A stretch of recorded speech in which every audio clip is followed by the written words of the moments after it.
Dear Muslims, Ramadan was the month of ibadah and du'as. Ramadan was the month in which all of us wanted some change, in which we would be constantly making dua to Allah subhanahu wa ta'ala to help us in some difficult situation, to change a calamity. Some of us were struggling with financial issues, and so we made dua for those. Others were struggling with health issues. Yet others had family issues. Yet others have so many other problems. And throughout the month, we kept on raising our hands to Allah, begging, praying, making dua. One of the themes of Ramadan is dua. Now that Ramadan is over, it is possible that we are wondering, where are the effects of that dua? How come I don't see a change in what I was asking Allah subhanahu wa ta'ala for? In today's khutbah, I want to remind us of two verses that I hope inshallah ta'ala you will reread and memorize. Surah At-Talaq verses 2 and 3. Surah At-Talaq verses 2 and 3. وَمَنْ يَتَّقِ اللَّهَ يَجْعَلْ لَهُ مَخْرَجًا وَيَرْزُقْهُ مِنْ حَيْثُ لَا يَحْتَسِبْ وَمَنْ يَتَوَكَّلْ عَلَى اللَّهِ فَهُوَ حَسْبُهُ إِنَّ اللَّهَ بَالِغُ أَمْرِهِ قَدْ جَعَلَ اللَّهُ لِكُلِّ شَيْءٍ قَدَرًا. Whoever has taqwa of Allah, Allah subhanahu wa ta'ala will create an escape route for him. Whoever has taqwa, Allah will make a makhraj, a way out. And Allah will give him help from sources he never thought would help him. وَيَرْزُقُ مِنْ حَيْثُ لَا يَحْتَسِبْ. And whoever puts his trust in Allah, let him know that he needs no one other than Allah. Allah is all that he needs. Indeed, Allah will achieve His will. Inna Allah balighu amrih. Everything has a set destiny in the eyes of Allah subhanahu wa ta'ala.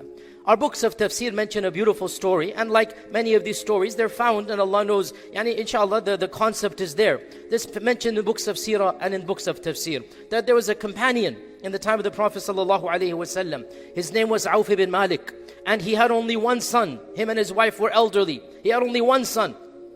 And this son was sent on an expedition to defend the ummah. And everybody came back except this one young man. Everybody came back successful, but this man didn't return. So Auf went to the Prophet ﷺ. He said, Ya Rasulullah, you know our situation. We all have only one son. Where is he? What happened? And the Prophet ﷺ said, Allah will make a way out. Turn to Allah. Make dua to Allah. Allah will make a makhraj for you. Turn to Allah subhanahu wa ta'ala. Then news came that in fact he had been captured. The one person, he had been captured and taken a prisoner. Most likely he would be executed. So Auf and his wife began making dua to Allah, making dua to Allah to save, turning to Allah subhanahu wa ta'ala in dhikr. And as they were praying and in sajda, in the late portion of the night before Salat al-Fajr, the knock comes on the door. He opens it and he finds his son. Not only has he returned safe and sound, he actually has an entire flock of goats with him. They were a poor family. He's bringing a lot of rizq.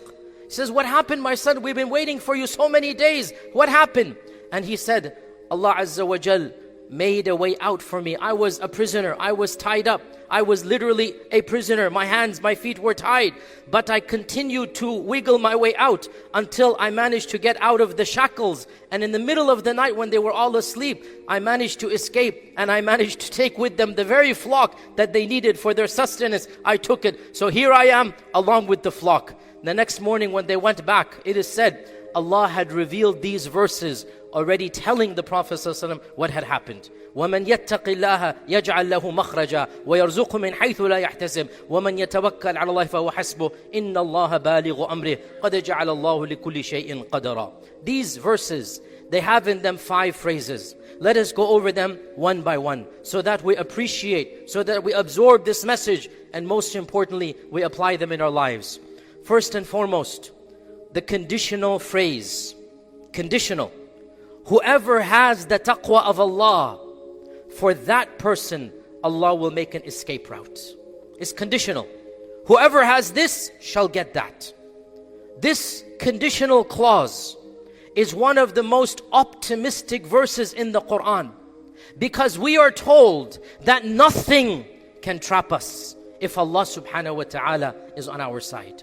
We are told, no matter how dark and dank, no matter how constricted the world appears, if we have taqwa in Allah subhanahu wa ta'ala, Allah will cleave open an escape route. Allah will draft for us, create for us an escape from places that we thought we were surrounded by. One of the scholars of the past, Rabi' ibn Khaytham, he said, Allah has promised that for every worry that a person can have, for every worry that constricts his heart, Allah has promised if you turn to Him, He will open that worry out and leave you out of that difficulty. This is a promise that Allah has made. It is conditional, but that condition is on us, not on Him. It is conditional on us, whoever has taqwa of Allah. Now notice here, the perfection of the Quran. And I want you to memorize this point, it is very important. Allah did not say, your problem will go away. Allah did not say, your situation will no longer exist. Allah says, you shall be removed from that constriction. Maybe that constriction will remain where it is, but your heart will be liberated from it. The freedom of the heart is the real freedom. The freedom of the soul is the real freedom. Because perhaps when we are engrossed in our problems, that problem has enshackled us. That problem has imprisoned us. That problem is like a psychological prison. We cannot eat, we cannot drink, we cannot move because we have imposed the problem that exists onto our lives. And Allah says, if you have taqwa, you will no longer feel imprisoned. You will feel free as a bird. You will feel absolutely unrestricted.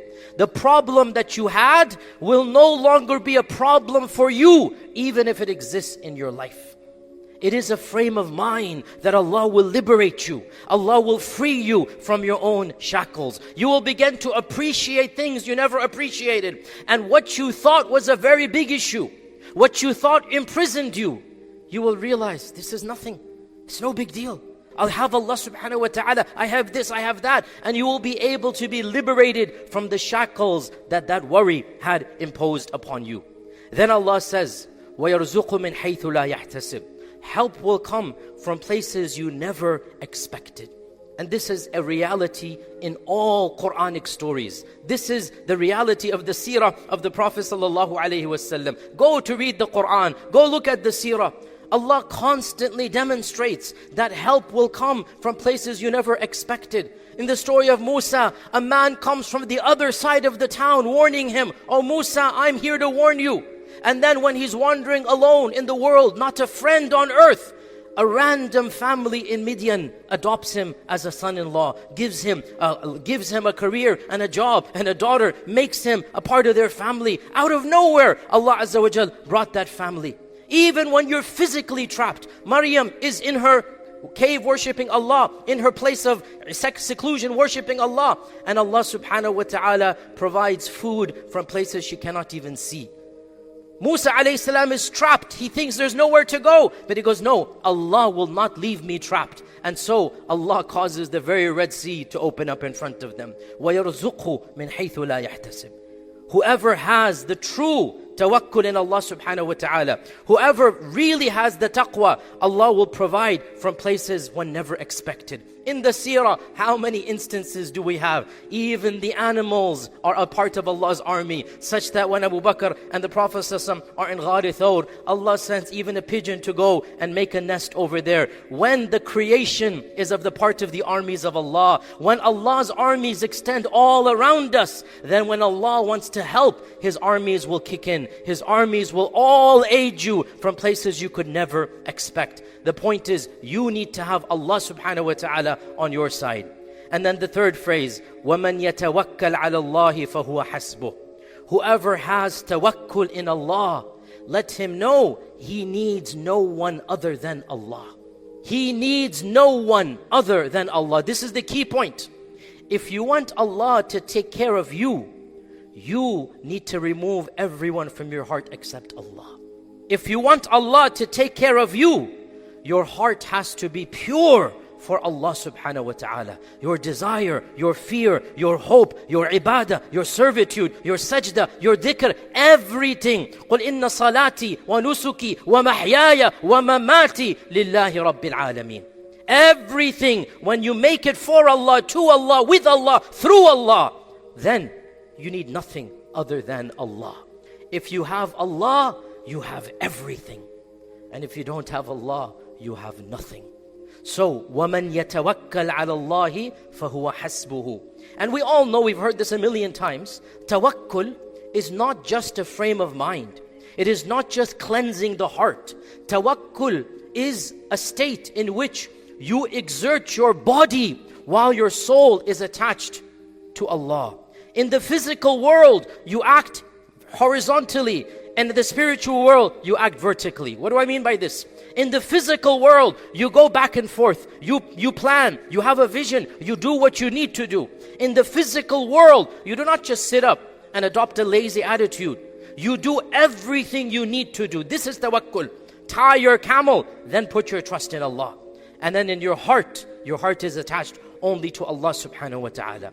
And so, when you put in the effort, and when you do everything in your power to do, Musa didn't give up back in the city. He didn't give up in Midian. He didn't give up when Fir'aun's armies were attacking. He didn't give up even as this Red Sea is in front of him and the army is behind him. Even though there is nowhere to go, you don't give up. Until you get to the very dead end, then you say, oh Allah, I've done everything I can. Now it's on you. Then if a miracle is going to happen, that's when it happens. Maryam alayhi salam, story after story. You put in the effort and then you leave the rest to Allah subhanahu wa ta'ala. And the seerah shows this from beginning to end. Your effort is necessary in order to bring about Allah's blessings and barakah and many miracles. That is a part of tawakkul. When you perform tawakkul, your actions are active, your heart is solid and completely trusting Allah subhanahu wa ta'ala. Then Allah says, Inna Allah balighu amrihi. Point number 4. What are you worried about? There's a plan. Allah's plan will happen. It's not random. It's not happening out of nowhere. Your life, your good and bad, your calamities, your success, it's all in a plan. And if the originator of the plan, if the creator of the plan is happy with you, then your plan will have a positive role. Understand this point. Everything is happening by the qadr of Allah. And if Allah loves you, and He will love you if you turn to Him. He will love you if you want Him to love you. He will love you if you prioritize His love. If you put in an effort to obtain His love. If Allah loves you, what can possibly come between you and the plan of Allah? Inna Allah balighu amrihi. Allah's plan is going to happen. Allah's amr will take place. Allah's qada, Allah's qadar. Nothing can come between it. You are nothing other than a manifestation of Allah's plan. قُلْ لَنْ يُصِيبَنَا إِلَّا مَا كَتَبَ اللَّهُ لَنَا هُوَ مَوْلَانَا. Nothing's gonna happen unless Allah has decreed it. And Allah is my Mawla. Allah loves me. Allah protects me. Allah's nourishing me. Why should I be worried when I have trust in Allah? But do you have trust in Allah? Are you actually resigning yourself to Allah's qadr? If you are, then we want the best, but we put our trust, whatever's happening is the best. Whatever's happening is for our good. And that's why Allah concludes this paragraph with a powerful reminder. قَدْ جَعَلَ اللَّهُ لِكُلِّ شَيْءٍ قَدَرًا. Allah has made a time and a place and a quantity for all things. Allah has made everything in due proportion. Everything is happening for a divine wisdom.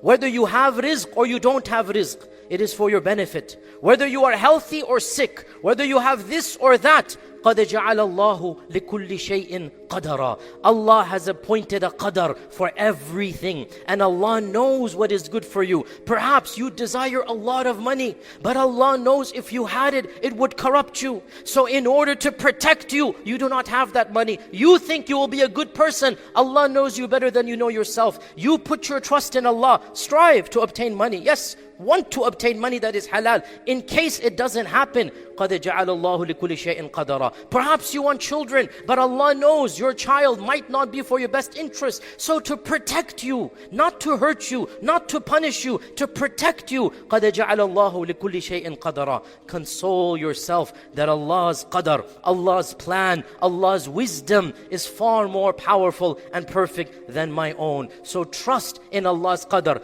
After you have put in the effort, after you have done everything you can, and you see absolutely no change, console yourself. قَدْ جَعَلَ اللَّهُ لِكُلِّ شَيْءٍ قَدْرًا. And when you understand this, you will be liberated from the pressures around you. You will accept Allah's qadar. You might not have to be happy at the situation, but you must accept and resign yourself that Allah's plan is more wise than my plan.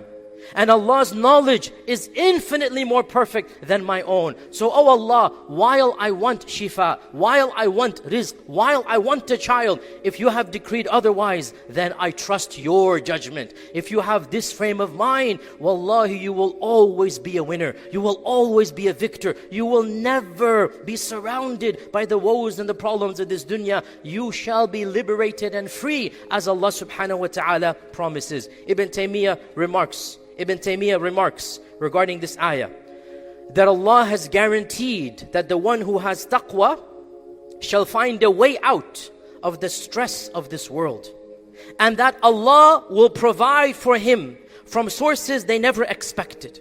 So, if a person finds that this is not happening, if a person finds they're still overcome with stress, they're still not feeling the sweetness of freedom, then that person should look at his own level of taqwa. For there must be a deficiency in his or her own heart, because of which the fruits that Allah promised, he is not tasting those fruits.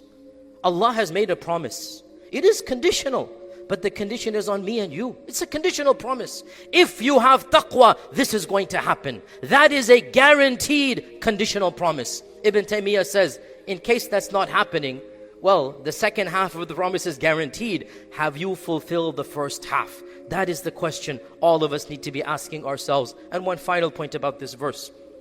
The context of this verse is very interesting. It's a side point, maybe another khutbah will talk about it. This verse occurs smack in the middle about verses pertaining to divorce. In fact, the surah is called Surah At-Talaq. Why? And the context is actually women that are being divorced.